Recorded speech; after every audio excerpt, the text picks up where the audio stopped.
పసిడి పొలాలు, వేప చెట్లు, మామిడి తోటలతో నిండుగా అందంగా ఉన్న ఆ ఊరి పేరు సీతారామపురం.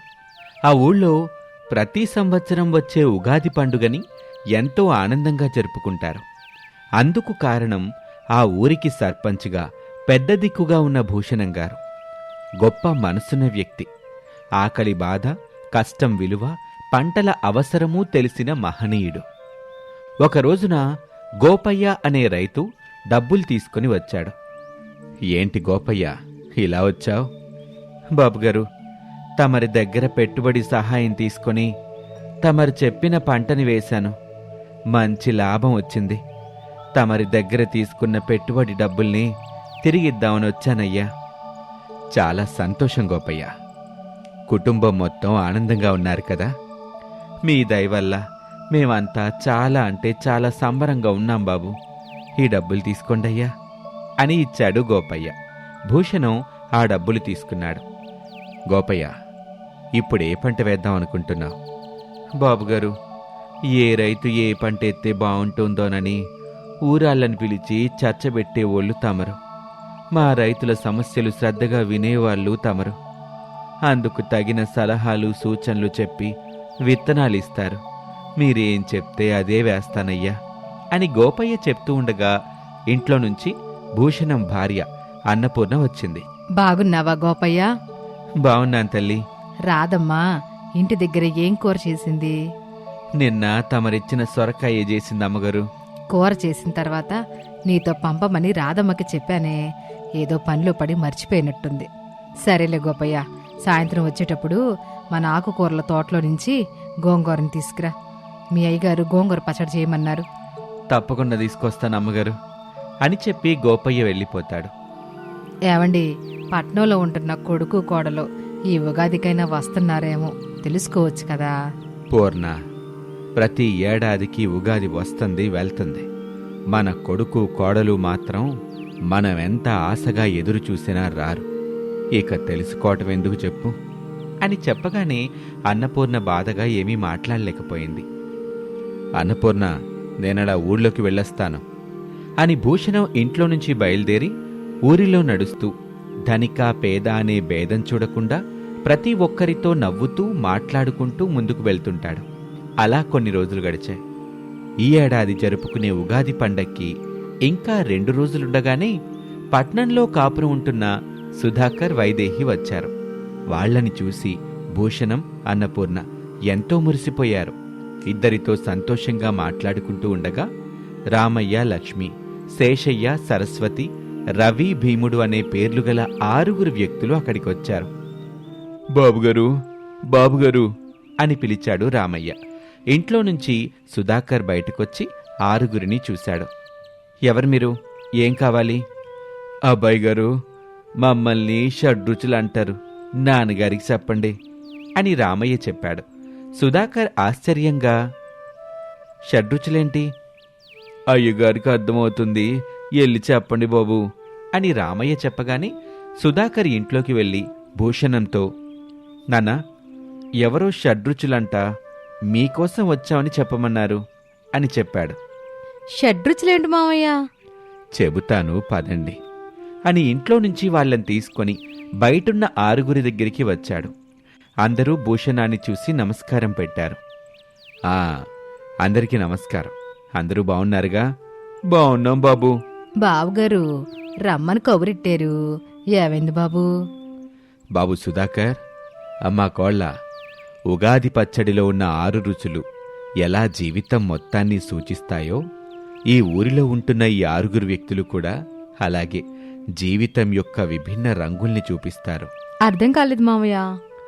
రామయ్య తీపి మాటలు లేకపోతే ఊళ్ళో ఆనందం ఉండదు. లక్ష్మి ఉత్సాహం లేకపోతే వేడుకకి ఉత్సాహం ఉండదు. శేషయ్య కష్టాలు లేకపోతే జీవిత పాఠం ఉండదు. సరస్వతి తెలివి లేకపోతే శాంతి ఉండదు. రవికున్న సవాళ్లు లేకపోతే అభివృద్ధి ఉండదు. భీముడి కోపం నియంత్రించకపోతే సంబంధాలు నిలవవు. అలా చెప్తే కోడలకేం అర్థమవుతుంది చెప్పండి అని వాళ్ల గురించి చెప్పటం మొదలుపెట్టింది. రామయ్యని ఆ ఊళ్ళో అందరూ బెల్లం రామయ్య అని పిలుస్తూ ఉంటారు. అతని మాట తీపిగా ఉంటుంది. ఎవరు బాధలో ఉన్నా అతని మాట వినగానే వారి ముఖంలో చిరునవ్వు మెరుస్తుంది.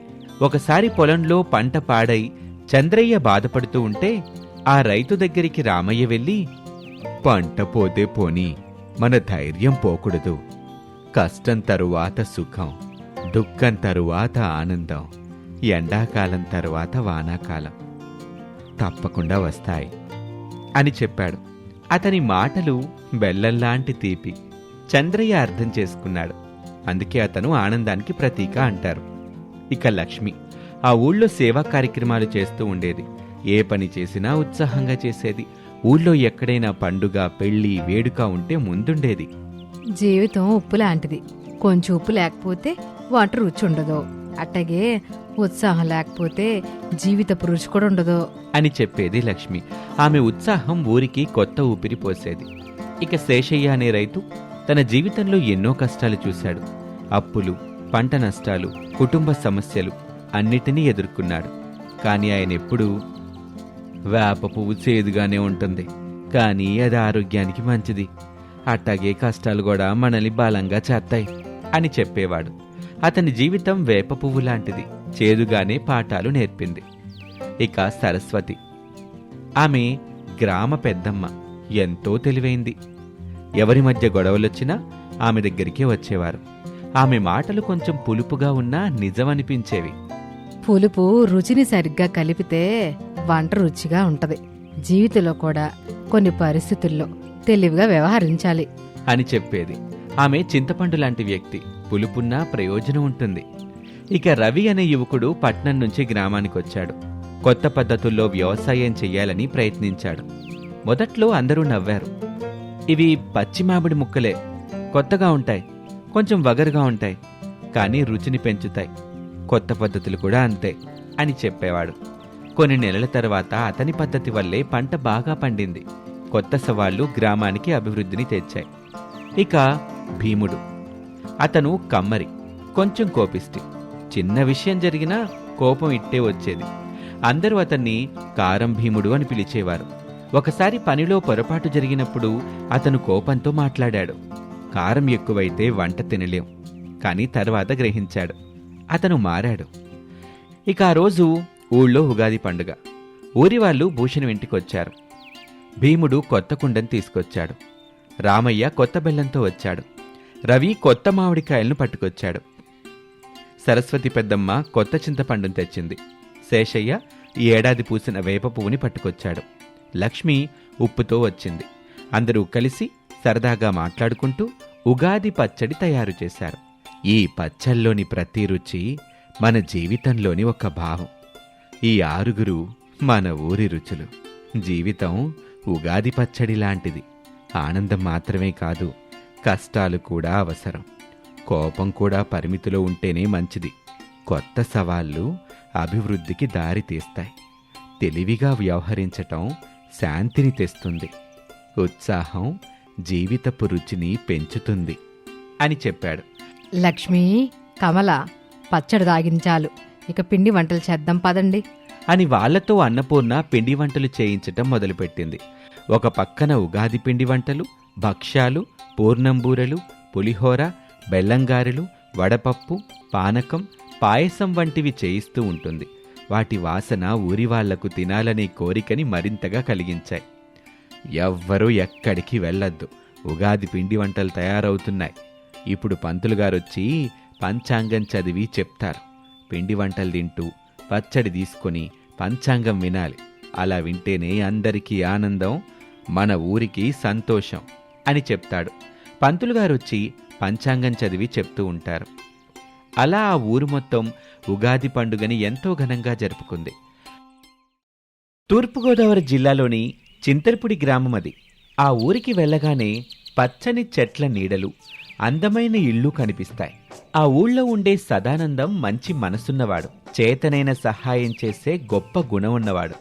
అది కొందరు అలుసుగా తీసుకొని అబద్ధాలు చెప్పి డబ్బులు తీసుకెళ్లేవాళ్లు. కాని అతని భార్య లలిత తెలివైనది. తన భర్త మంచితనాన్ని చేతకానితనంగా తీసుకుంటున్న ఊరివాళ్ల బుద్ధి చెప్పాలని నిర్ణయించుకుంది. ఒకరోజున రాజయ్య వచ్చాడు. సదానందం, అబ్బాయి, ఉన్నావా ఇంట్లో అంటూ రాజయ్య పిలిచాడు. ఇంట్లో నుంచి సదానందం రాలేదు. లలిత వచ్చింది. లలితని చూసి చిన్నబుచ్చుకున్నాడు. తనలో తాను, ఇదేంటి సదానందం వస్తాడనుకుంటే ఈ లలిత వచ్చింది, సదానందం ఇంట్లో లేనట్టున్నాడు. అయినా సదానందం బాబాయి ఇంటికెళ్ళు, లలితకి చెప్పు డబ్బులు తీసుకొచ్చి ఇస్తుందని చెప్పాడని చెప్తే సరిపోద్దులే అని మనసులో అనుకొని పైకి లలితతో ఇలా అన్నాడు. అదే తల్లి, మీ అత్తయ్య హాస్పిటల్లో ఉంది, సదానందాన్ని డబ్బులు అడిగాను. ఇంటి దగ్గర లలిత ఉంది బాబాయ్, వెళ్ళి అడిగి తీసుకోమని చెప్పాడు. ఒక నిమిషం మావయ్య, ఇప్పుడే వస్తాను. సరే తల్లి అని రాజయ్య చెప్పగానే లలిత లోపలికి వెళ్ళింది. రాజయ్య సంతోషపడ్డాడు. తనలో తాను, ఈ లలిత కూడా ఆ సదానందంగాడిలాగానే ఒట్టి అమాయకురాల్లా ఉంది, దొందే, ఏం చెప్పినా నమ్మేసుద్ది, ఈ డబ్బులు తీసుకెళ్ళి అని అనుకుంటూ రాజయ్య మురిసిపోతూ ఉంటాడు. సదానందం పొలం పని ముగించుకొని ఇంటివైపు నడుస్తుంటే దారిలో అతనికి గోవిందం, సావిత్రి దంపతులు తారసపడ్డారు. మావయ్య, అత్తయ్య, ఎక్కడికో వెళ్తున్నట్టున్నారు? ఎక్కడికో కాదల్లుడు, మీ ఇంటికే. ఈ రోజంతా మీ ఇంట్లోనే తినాలని వస్తున్నాం. దానికేం భాగ్యం అత్తయ్య, పదండింటికి. అది కాదురా సదానందం, ఒక్కటే ఊరు, పక్క వాడల్లో ఇల్లులు, పండగ కాదు ఏ వేడుక లేదు, మీ ఇంటికొచ్చి 3 పూట్లా తినడం అర్థం కావటం లేదురా. ఇందులో అర్థం కాపోవడానికి ఏముందండి, అమ్మాయి లలిత కమ్మగా వంటలు చేస్తుంది, మనం కడుపు నిండా తింటున్నాము. అయినా ఊరంతా తినగలేంది మనం తింటేనే సదానందం ఆశ తరిగిపోతుందా, సరుకులు అయిపోతాయా? ఏం సదానందము, ఏం మాట్లాడవు? నేను ఇంటికి రమ్మనే చెప్తున్నాను కదా అత్తయ్య, పదండి అని చెప్పి ఇంటివైపు నడిచాడు. లలిత సంచి పట్టుకుని ఇంట్లో నుంచి బయటికొచ్చి తాళం వేసింది. పదండి మావయ్య. రాజయ్య అయోమయంగా చూస్తూ, నువ్వెక్కడికమ్మా కోళ్ళా? అత్తయ్య హాస్పిటల్లో ఉందని చెప్పావు కదా మావయ్య, పదండి, నేను కూడా హాస్పిటల్కి వస్తాను. అత్తయ్యని చూసినట్టుగా ఉంటుంది, అక్కడే మీకు డబ్బులు కూడా ఇస్తాను, వెంటనే హాస్పిటల్లో కట్టెదురుగాని అని లలిత అనగానే రాజయ్య కంగు తిన్నాడు. వెంటనే తడబడుతూ, అబ్బే, నువ్వెందుకమ్మా హాస్పిటల్కి? ఆ వాసన అది నువ్వు తట్టుకోలేవు తల్లి. ముక్కుకి మాస్క్ వేసుకుంటానులే మావయ్య. అదే తల్లి, మీ అత్తయ్య రక్తపు వాంతులు చేసుకుంటుంది, అది చూస్తే అక్కడే నువ్వు కలుదిరి పడిపోతావు. నువ్వు వద్దులే అమ్మ కోళ్ళ, ఆ డబ్బులివ్వు, నేను వెళ్ళి కట్టేస్తానులే. రక్తం కనబడకుండా నల్లద్దాలు పెట్టుకుంటానులే మావయ్య, అప్పుడు మొత్తం నల్లగా కనిపిస్తుంది కదా. పదండి ముందు హాస్పిటల్కి అని లలిత ఇంటి నుంచి కదులుతూ ఉండగా రాజయ్య తనలో తాను, వామ్మో, ఇప్పుడు ఈ లలిత హాస్పిటల్కి వస్తే నేను అబద్ధం చెప్తున్నానని తెలిసిపోద్ది. అప్పుడు ఖచ్చితంగా డబ్బులు ఎవరి కోసం మావయ్యా అని అడుగుద్ది. పక్కూర్లో ఉన్న నా 2వ భార్యకి నేను చెప్పలేనుగా, ఇప్పుడెట్టా అని అనుకుంటూ ఉండగా, మావయ్య, ఇక నుంచి బుద్ధిగా నేను చెప్పినట్టు నడుచుకోవాలి, లేదంటే. సదానందానికి చెప్పమాకమ్మా, నువ్వేం పని చెప్పినా నేను చేస్తానుగా. అయితే అడవికి వెళ్ళి కట్టెలు కొట్టి వాటిని కట్టెల కొట్లో అమ్మాలి. ఆ డబ్బులో సగం పెద్దత్తయ్యకి, సగం చిన్నత్తయ్యకి ఇవ్వాలి, సరేనా? ఇక చేసేది లేక రాజయ్య మౌనంగా ఒప్పుకొని అక్కడి నుంచి గొడ్డలు తీసుకొని తనలో తాను, ఎంతైనా కోడలి పిల్ల తెలివైందే అనుకుంటూ రాజయ్య వెళ్ళిపోయాడు. ఇక ఇంటికి సదానందం, గోవిందు, సావిత్రి వచ్చారు. వాళ్ళని చూడగానే లలితకి ఎక్కడా లేని కోపం వచ్చింది. కానీ అదుపులో పెట్టుకుంది.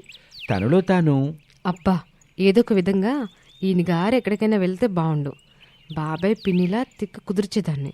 కానీ ఇప్పుడు వంట చేయడం తప్పిలలేదే, ఈసారి నా దెబ్బ నుంచి తప్పించుకుంటున్నారు అని అనుకొని పైకి మాత్రం అభిమానంగా పలకరించింది.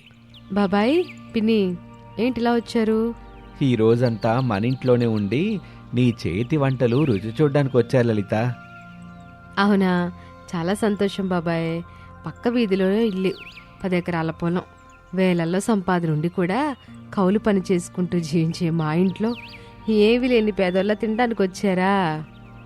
లలిత మాటల్లోని వెటకారాన్ని అర్థం చేసుకుని ఒకరి మొహం ఒకరు చూసుకున్నారు ఆ దంపతులు. చాలా సంతోషం, రండి అలా కూర్చోండి, వంట చేస్తాను అని లలిత చెప్పగానే సదానందం మంచం వేశాడు. అప్పుడే తోటి రైతు చుక్కయ్య సైకిల్ మీద వచ్చి, సదానందం, ఇప్పుడే బావి దగ్గర కరెంట్ వచ్చిందంట, నేను వెళ్తున్నాను, నువ్వు వస్తావా అని చుక్కయ్య చెప్పగానే లలిత ఆ మాటలు విని సంతోషపడింది. దేవుడున్నాడు, నా మొర ఆలకించాడు, కరుణించాడు. ఆయన ఇప్పుడు వెళ్తే సాయంత్రం వరకు రాడు. ఇంతలో వీళ్ళ పని చెప్తాను అని అనుకుంటూ లలిత మురిసిపోతుంది. కాని సదానందం మాత్రం, వస్తున్నాను చుక్కయ్య, ఉండు, ఇద్దరం కలిసే వెళ్దాం. లలిత, నేను పొలం దగ్గరికి వెళ్తున్నాను. అత్తయ్య వాళ్ళకి కావాల్సిన వాటిని చేసి కడుపు నిండుగా అన్నం పెట్టు వాళ్ళకి. అలాగేనండి. సదానందం చుక్కయ్య కలిసి సైకిల్ మీద వెళ్ళిపోయారు. మంచంలో కూర్చున్న సావిత్రి దంపతుల దగ్గరికి లలిత వచ్చింది. బాబాయ్, పిన్ని ఏం తింటారో చెప్పండి, చేసి పెట్టేస్తాను. ఏం తింటామంటే ఏం చెప్తాను తల్లి, నీకు నచ్చింది ఏదో ఒకటి చేసి పెట్టు. పిన్ని, బాబాయి మొహమాట పడుతున్నాడు, నువ్వు చెప్పు.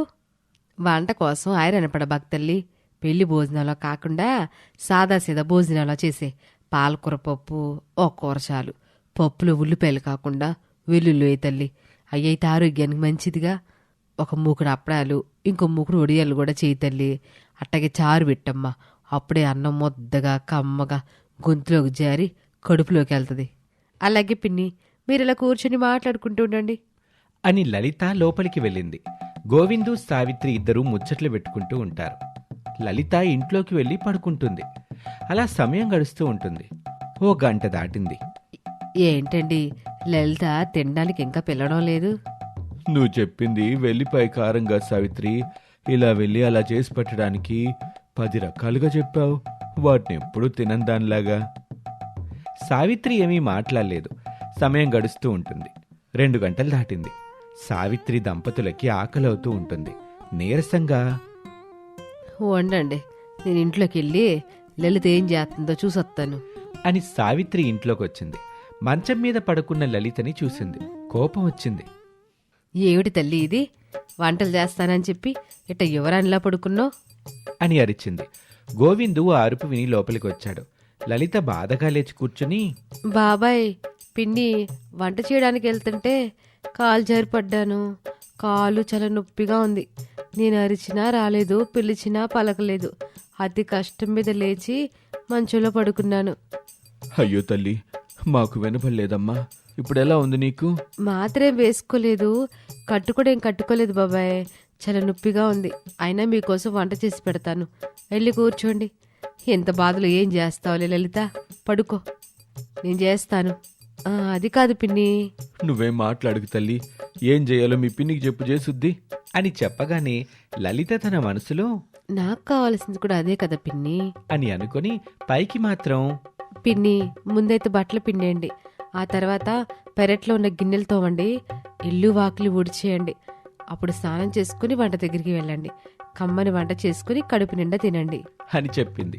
అదంతా వినగానే సావిత్రికి భయమేసింది. తనలో తాను, అన్ని పనులు చేసినా చివరికి ఎక్కువ వండుకొని ఇంటికి తీసుకెళ్లొచ్చు అని అనుకుని పెరట్లోకి వచ్చింది. బావి దగ్గర ఒకవైపు బట్టలున్నాయి, మరొక వైపు తోమాల్సిన గిన్నెలు ఉన్నాయి. మన ఇంటి దగ్గర ఎప్పుడు ఇన్ని పనులు చేసింది లేదు, ఇక్కడ మాత్రం. మరి కక్కుర్తి భోజనం ఊరికే వస్తుందా, చెయ్యి. ఇక తప్పదని గోవిందు నీళ్లు చేదుతూ ఉంటాడు. సావిత్రి ముందుగా బట్టలు దూతుంది, ఆ తర్వాత గిన్నెలు కడుగుతుంది, ఆ తర్వాత ఇల్లు వాకిలి ఊడ్చేసింది. అదంతా చూస్తూ లలిత సంతోషపడుతుంది. ఇంతలో చీకటి పడింది. సావిత్రి అలసిపోయి వంట చేయలేకపోతుంది. ఇంక వంట చేయడం నా వల్ల కాదండి, మన ఇంటికి వెళ్ళి రాత్రి మిగిలిన అన్నం తిందాం పదండి అని భర్తను తీసుకొని వెళ్ళిపోయింది. లలిత అది చూసి నవ్వుకుంది. కాసేపటికి భర్త సదానందం ఇంటికొచ్చాడు. కమ్మని భోజనం వండి పెట్టింది. ఇక సావిత్రి ఊరి వాళ్ళకి తన పరిస్థితి చెప్పింది. దాంతో చుట్టాలు లలిత ఇంటికి వెళ్లే సాహసం చేయలేకపోయారు. అలా లలిత తన చుట్టాలకు తగిన విధంగా బుద్ధి చెప్పింది. భర్తతో సంతోషంగా ఉంది.